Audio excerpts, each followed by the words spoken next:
Hello and welcome back to Advancing AI, where we are continuing our journey into looking at how you can make large language models, LLMs, the whole generative AI thing work best for you. Now, we've spoken before about prompt engineering and some of the things that you can use just to use an off-the-shelf model and just make your prompts better by wrapping it with some engineering techniques. And we've very recently talked about fine-tuning, how you can take an existing model, basically chop the top off it, retrain the end of it to make it customized, particularly to your data. But what's actually really going on, what loads of people are talking about right now, is Retrieval Augmented Generation, a thing called RAG. And that's kind of a middle ground. We're not paying to retrain a model, we're not taking something and kind of completely redoing it and then having to host it and pay for GPUs and all that stuff. Instead, it's a technique of sending data with a bit more context and giving it actual documents that it can use in real time to make the answers for your LLMs better. So that is what we're talking about today. We're talking about RAGs, Retrieval Augmented Generation, and how we use it with large language models like ChatGPT, Microsoft OpenAI, all of that good stuff, and seeing how it works. As always, Advancing AI is brought to you by Advancing Analytics. We are your friendly analytics, engineering, and AI consultancy based in the UK, but we work everywhere where people need help. And as always, if you're new around here, don't forget to like and subscribe. So, I'm not an AI engineer. As always, we do need Gavi to come and explain how all this stuff works. Hey, Gavi. Hey, so I don't think you need me. You explained that really, really well. It's perfect explanation of RAGs. So we've done enough videos. I now roughly know what we're talking about. So you're a data scientist then? Prompt engineer? AI engineer, thank you. Ah. I think I will settle as moonlighting as a prompt engineer. So that's about as far as I'll go. All right. So you're gonna teach us about RAGs. You can tell us how people derive value from using RAGs. Yeah, exactly right. Everyone's looking into this. Everyone's just exploring large language models at the minute. It's implementing RAG, and people are coming up with even more strategies in terms of how do you make it more performant? How do you optimize RAG to give you that performance and quicker retrieval and more accurate kind of outputs into your RAGs? So there's so many things going on. There's a lot of research going on. Even ChatGPT now have got a plugin to implement RAG, for example. So almost all customers that we speak to are looking into doing this. So yeah, just talk about the values, what RAG is about, why we're looking into RAG, and how we can use RAG in industries as well, in certain verticals. Amazing. So what you're saying is you can take us from rags to riches. Rags to riches. I love a conference talk name, absolutely. Alrighty, so I'm playing Glamorous Assistant. I'm ready. Yeah. I have your slides. Oh, I was gonna actually test you. Sorry, I was gonna say, do you know what RAG stands for? But you said it really well when we started when you introduced what we're doing. And yeah, so the next kind of slide, if you go into the next slide, just talks about what does RAG stand for. Now, RAG doesn't stand for a piece of cloth, a piece of newspaper. It stands for Retrieval Augmentation Generation. So what does that mean? It retrieves information that you're obviously adding on to the whole large language model. It augments a bit of context and prompting, and then it uses a large language model to provide a final output. So that's what RAG stands for. But why? Why do we do this? Why would someone need to have these techniques? Why is this whole movement happening? Can't we just be a prompt artist and write a beautiful long prompt ourselves? You can be a prompt artist, but if you go on to the next slide, right, what RAG tends to do or tends to solve is the problem with hallucinations is inherent with large language models. Hallucinating, as you know, what it does is a large language model predicts the next best word really, really well, but it doesn't make any sense. It can contain nonsense. It doesn't have any context to the documents, for example, that you're trying to get question and answers from. The other problem that RAG solves is the lack of transparency. Because if you have large language models that's trying to predict the next best word or the most likely word, and if it's hallucinating, then you wouldn't really know whether it really grabbing the documents that you want answers from. What is it doing? It lacks a lot of transparency. And the third thing that RAG tends to solve is uncontextualized data. So if you don't ground your data, if you don't ground the documents that you're trying to question and get answers from, then it's going to just make up some information. And that's so easy, right? I mean, because I could go on to ChatGPT and say, like, write a big old prompt that says, "You're my life insurance policy. What am I insured for in this scenario?" And it would have a good stab at answering the question, and it would read as if it was an actual real answer. But it doesn't have any of my insurance details. It doesn't know what's covered in my policy. It doesn't know who I'm insured with. But Exactly. if we could use something like this, so essentially with RAG, like we're asking that same question, but at the same time as we put that prompt in, we're embedding some actual context going, and here's your life insurance policy at the same time asking for it, so it can actually answer a question based on facts, which gets us over the problem of everyone talks about, the ChatGPT stopped being trained on 2021 data and doesn't know anything that's happened since then. But if we can give it some context, give it some information, it's not having to go just on the data it was trained. It's a little top up of extra context. Exactly. Yeah, absolutely. That's exactly right. Yeah. So, Cool. in fact, if you go on to ChatGPT now and you ask it really current questions about what's lake house monitoring, for example, or Langsmith, it will struggle to give you an answer because it's not been trained on the most kind of current data. So it'll have no context about any kind of current information. That makes a lot of sense. Yeah. So, what's RAG really? So RAG is about giving the large language model the ability to learn not through training or fine tuning, like we've spoken about previously, but instead using prompt templates and giving it context. So it's nothing to do with fine tuning. It's nothing to do with adapting the weights of large language model. It's as easy as just giving it a bit more context and a bit more prompting to get most out of it. And most importantly, you don't need to pay to have a model sat there that you are then hosting yourself and on the hook for keeping alive. Exactly. You don't have to do that. So what we're going to do is a lot of people want a bit more context into, well, how would I use it in my application? And give us an example in terms of how, if you have an industry specific data, how could you go ahead and implement RAG, for example? And if you go on to the next slide, you've got a really, hopefully, a simple architecture to explain this step by step. Say, for example, you're an insurance vertical in the insurance business, and you have got a chatbot, and you've got users logging into it saying, hey, I want some information about my recent car accident claim. What's the estimated value of the claim, right? You can build a RAG model for this. Now, the way you do this is if you go on to click, Simon, there you go. Now, if you've got claim documents, what you can do is use embeddings. Embeddings is another kind of models that you use to get all your documentation. You embed the models, so you change it into vectors, like long vectors that computers can understand. Now, what you're doing with these embeddings is storing into a vector database. Right, there we go. So once you do that, now the vector database has got context of all your claim documents. Then what you do is the question that's posed by the user then gets sent on to another embedding. So the question gets embedded, and this then goes through the store. So, well, you got semantic search. Now, semantic search is quite cool. So instead of just searching keywords, for example, it searches the vector database for context. So it matches the question and the claim documents, and it matches in terms of context.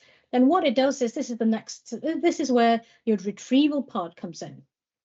So you've got a knowledge base, you've got a vector database. Now you're retrieving that information, and your next step is to the augmentation step, which essentially is using prompts where you're injecting your question and context that you've retrieved from the vector database, you're adding that together, which then has been sent downstream to a large language model, which then comes in your generation phase. Your large language model takes that prompt injection, which has got your question and the context that you've retrieved, and generates the right answer for you.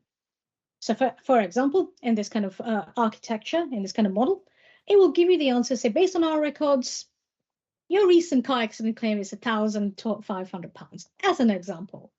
So this is a really, really kind of good example in terms of how you can implement a RAG model. So essentially, if someone's thinking about it, and you asked something that's happened this year, right? So you could say, who's the current monarch of the UK? Now, if you ask ChatGPT that a couple of years ago, it'll get the answer wrong. Absolutely. But we could do something like that here, just as a quick dummy. We could say, who is the current monarch of the UK? By the way, and then just copy and paste from Wikipedia the actual answer, and then it's answering your question still based on a large language model, but you're giving it a lot of the context of the answer just as part of the prompt. But this is a way of automating going, fetching that information, and embedding it into your prompt. Exactly that. Yep. Make sense? Yeah. So yeah, it's one of the most useful implementation when it comes to using large language models in industry and businesses. And like I said before, right, a lot of people are looking into exploring RAG architectures at the minute. Very cool. So in terms of, just to kind of reiterate, right, we said RAG solves 3 problems: hallucination, lack of transparency, and contextual understanding. By implementing a RAG architecture like what we spoke about, it mitigates against hallucination by retrieving the data that you're embedding into your vector store. In terms of lack of transparency, you can, because it retrieves the information that you've embedded, it knows exactly where it's stored, for example. So that kind of improves traceability. Contextual understanding, you can, because you're retrieving information from a knowledge base, you know, actually, yes, that's got context. I know exactly what you're giving me that answer. It's got the right context because I've embedded those documents. So it solves all those 3 problems, which makes it very valuable, right? Absolutely. So just like if you go in ChatGPT and ask it who I am, and it goes, Simon's written loads of books, you could say, tell me who Simon Wiley is. By the way, he's not written any books. And it would have a better chance at not hallucinating with that answer. Yeah, exactly. Cool. All right.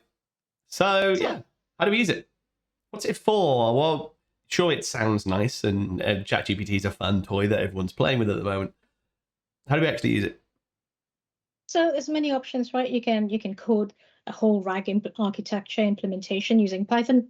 You could use prompt flow, for example, that just accelerates your RAG implementation within Azure. There's lots of other tools out there that can actually, it gives you a framework in terms of, okay, if you want to implement a RAG architecture, you have to do this, this, and that. So you've got kind of number of steps. For example, you've got to chunk up your documents, you've got to embed it, you've got to use the right embedding models to get the right amount of accuracy. Then you got to use, you retrieve from the right vector database as well, making sure you're choosing the right vector database, all this kind of architecture and framework. There's loads and loads of information out there in terms of how you can implement a RAG architecture. But what does it give me? How do I drive value from it? What should a company do with it? I'm glad. Yep, cool. There's loads of use cases, right? So just in terms of general use cases, if you go on to the next slide, a lot of companies are now using it, implementing RAG architecture, for example, for their internal product information or product knowledge, where you can use it to, for example, here I've got, you can compare internal product information compared to what your competitors are doing. And you can do that by a very clever methods by retrieving information from a web search, for example. You could also do very, very effective document search and information retrieval from your document search. Like we have HR policy ChatGPT Live within AA. You can create chatbot for internal users that has internal knowledge base as well. So that's kind of generic use cases where companies are looking to implement RAG. And that's loads of scenarios where people are like, oh, so I can make my own knowledge base. And we're like, yeah. And then they've looked at it and they've assumed they've had to fine tune their own model to do that. And then they've looked at the cost and then said, yeah, no, let's not do Too that. expensive. Yeah. For like, so you like fine tuning when it's like, I'm going to make a custom application, I'm going to be first to market. There's just a huge world of opportunities there. But for like the internal, I'm just going to make this process more efficient internally. A lot of people just aren't going to want to spend the money to fine tune an LLM to it. But actually, this allows you to do the same thing, but just much cheaper. Yeah, exactly. Cool. So that's a really kind of a generic use cases. So whether you're in the finance industry, whether in healthcare, whether in manufacturing, for example, you can do that quite easily. But if you wanted to look at something a bit more specific, let's take the insurance sector, for example. There's loads and loads of use case again, and I've kind of listed what 5 use cases there where you've got underwriting support, where you can use an LLM to understand what you need to produce and then help and accelerate that productivity. You can do customer service and query handling, where a lot of companies are looking into doing that. Risk assessment and compliance, and those are the kind of 3 use cases that I've kind of expanded on in other slides. But there's loads of use cases like this where you can implement RAG very effectively to provide value. Cool. You're going to take us through those top 3. Yeah, so let's look at underwriting support, right? When you look into the insurance sector, underwriting is all about evaluating risk and determining policy terms. And you do that by going through heaps of documentation, analyzing it, and then figuring out, is it risky? Is it really, really high risk? Is it medium risk and low risk? And then trying to underwrite the right terms.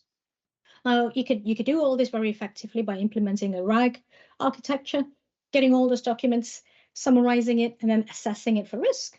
And that just aids productivity. So you're not trying to replace the underwriting a customer service person, you're augmenting an LLM with them, so it just accelerates productivity. Cool. Yeah, that makes sense. So generally, they can get through more policies. They can make decisions quicker. It's better for the customer because they actually get a better output and a faster output. Yeah, it reduces cost as well. And like I said there, right, it's fast underwriting. Well, what it leads to, efficiency increase, cost reduction, and like you said, improve customer satisfaction. And in fact, McKinsey & Company of that said AI-driven underwriting can reduce process time by up to 30%. And that was an article that they brought up, I think, a couple of years ago now. Cool. So yeah, brilliant value, right? In terms of just kind of accelerating productivity, making sure your underwriting process is just quicker. And that's it. And if we're looking at that kind of thing a few years ago, that would have been a very custom model to actually be able to do that. And so they've been expensive to build, expensive to maintain. Team of data scientists actually looking after model and schema drift and making sure it's all good. And now actually fairly easy with a generic LLM as long as you actually use RAG and actually sort of improve it. Yeah, exactly. And you're giving it context as well. So it's not trying to make up, kind of words for you. It's not kind of, it's not hallucinating, if you like. So it's all the documents that you've provided it. So yeah, really useful. Yeah, hallucinations in underwriting and regulated industry is generally not approved of. No, not a good thing. Why. Even avoiding it at all costs. All right, next. So customer service and query handling, I mean, I've said this could be done in the insurance sector, but not really. It can be done in any verticals or any sector. In fact, this has been looked into, it's quite a popular use case, because what it does is you're using a RAG implementation to understand how to triage customer calls. And that's quite important because improving first contact resolution rates, for example, leads to higher customer satisfaction and loyalty. And no one wants to call in and wait for 3 months before you get a resolution, right? And what you can do is use a RAG sort implementation, embed all your, whether you're getting it via email, phone calls, or letters, you can embed all that information and then use a large language model to retrieve what you need to retrieve and triage it accordingly. So what kind of thing are you baking into your RAG there? So is that kind of the transaction history, the history of claims, the history of conversations that they've had, bundle it all up together as kind of this is everything we know about this? Exactly. Yeah, exactly, right? So if you had a customer service support doing that, it would take them weeks, if not months, just to understand, right? Because you've got loads of documentations that you're trying to understand. You're trying to look at the calls, trying to line it up, trying to align the calls to the claims, for example. It's just a lot of work, in terms of trying to address. It'd be like having the most diligent customer service person who, the moment you rang up, went, like, hold please, I'm just going to read all of your history and then go, right, I now understand where your journey with this company over the past 5 years. Yeah. You'd be on hold for a little while they caught up. Exactly.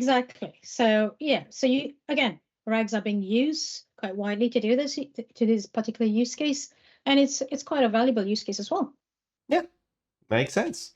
All right, and then finally, risk. I mean, risk assessment and compliance. We get asked to come in and do a lot of risk assessment for customers. what involves in reading and summarizing vast amounts of data, right? You need to understand all your compliance data, all the other kind of information that's out there.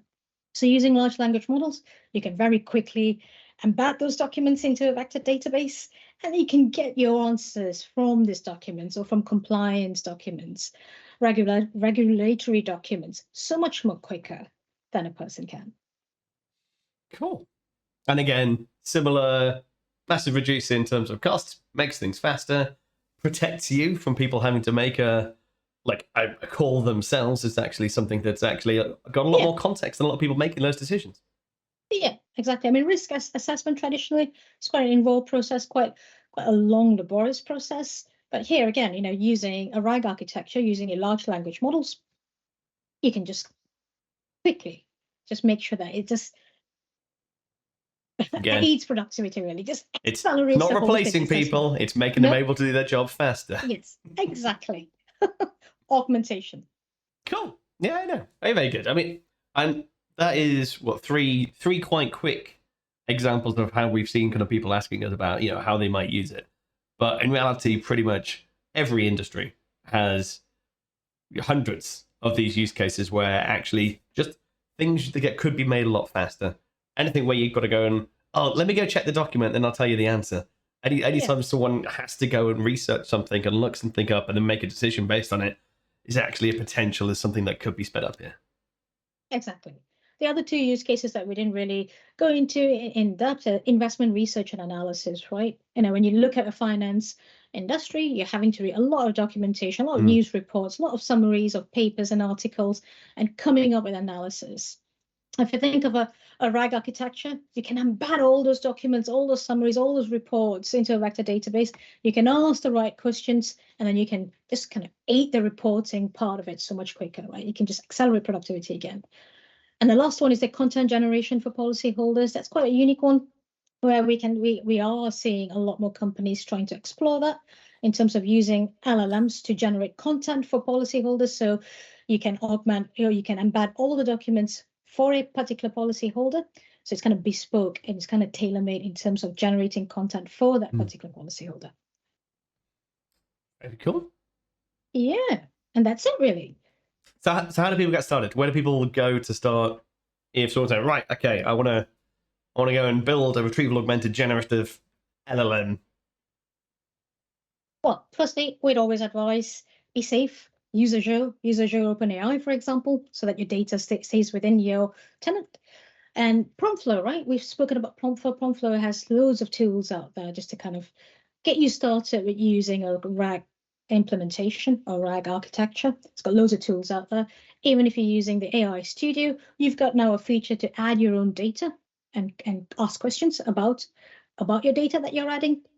Oh, if you can even use Databricks like we have in the past. That we've done a lot of coding to make sure that the architecture is implemented. So there's loads and loads of different options. Okay, very, very cool. I think the one thing that we've not really done too much on is vector databases and how you create embeddings and how you actually sort of build that part of your architecture. So I guess we'll have to do some digging in a video on in terms of that soon. Yeah, I mean, there's loads of vector databases, right? But depending on your use case, depending on what you're really after, whether it's that low latency retrieval, there's so many options out there, and we've got a strategy as good practices. And yeah, definitely, that's definitely a next video. Awesome. All right, sounds good. Thank you once again for taking on that tour, Gavi. I mean, hopefully that has given loads of people a lot of things to think about. Okay, so that's RAG, Retrieval Augmented Generation.